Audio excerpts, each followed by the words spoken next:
All right, Mr. G here. I'm going to share with you a blog post that I wrote here recently, walking my readers through my thinking process of one of the latest pieces I've written, a Kyrie. It was performed at the Vermont College of Fine Arts by their resident vocal ensemble.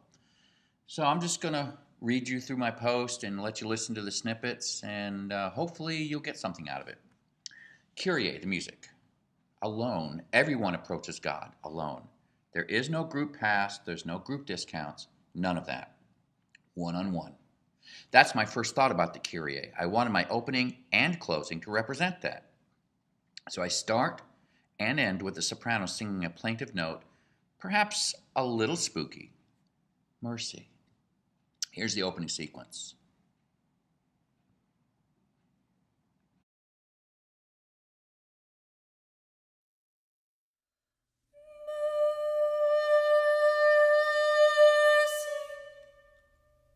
All alone before God.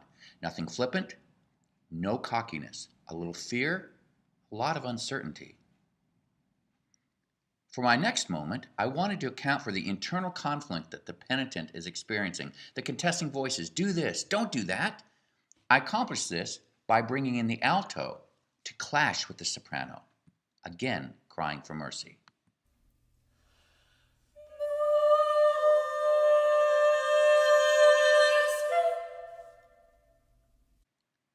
To ratchet up the tension a little bit more, I add the tenor as one more layer of tension.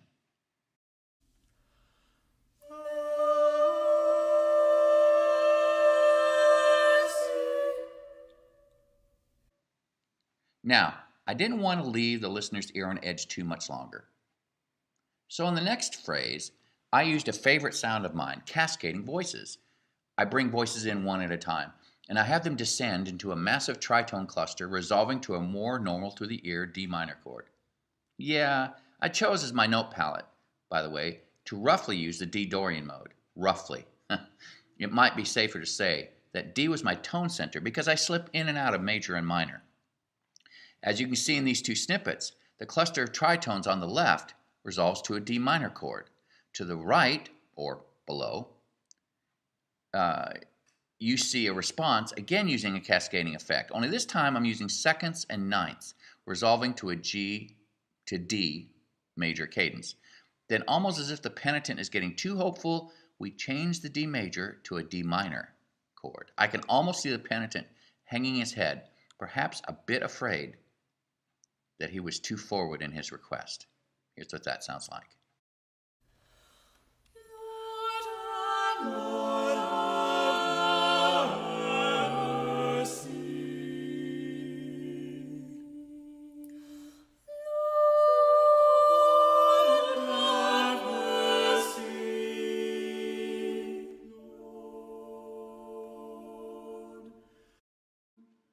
What follows next is a rhythmic call and response between the men and the ladies, almost as if the penitent is trying to build up his courage to make his case in the next section. Now, when that happens, he isn't going to make his case based on anything good he has to offer. Instead, he'll make his case based on the character of God himself and certain promises that God has made. So what does the penitent say? He says, Christ, you came to save. And that's followed by the sweetest, most poignant part of the song, a solo soprano singing to the Lord, I bend my knees to the everlasting Son, who came to seek and save the lost. I know my sin and my transgressions are before me, so I wait. Lord have mercy, Lord have mercy, Christ have mercy, Lord have mercy, Lord have mercy, Christ have mercy, Lord have mercy, mercy, Christ you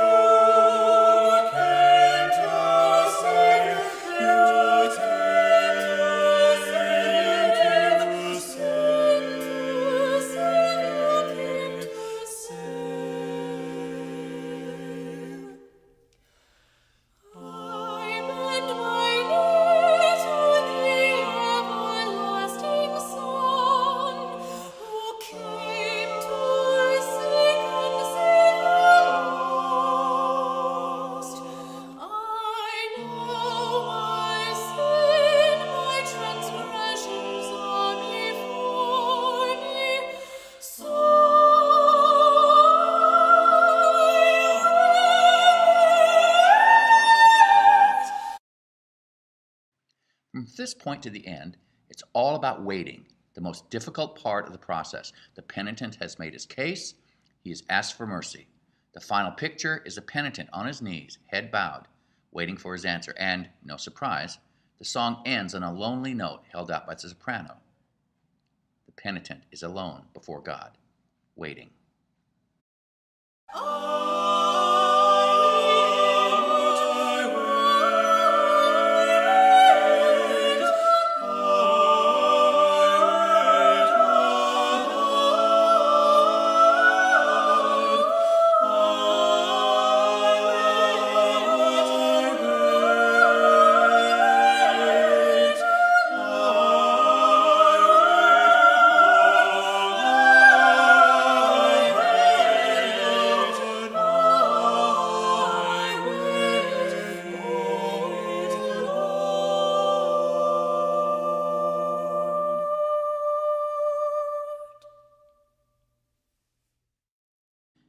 Here's the entire song, uninterrupted.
If you want to hear more about this on this piece, you can go to my blog at www.emergingcomposer.com. Click on the blog symbol and read away.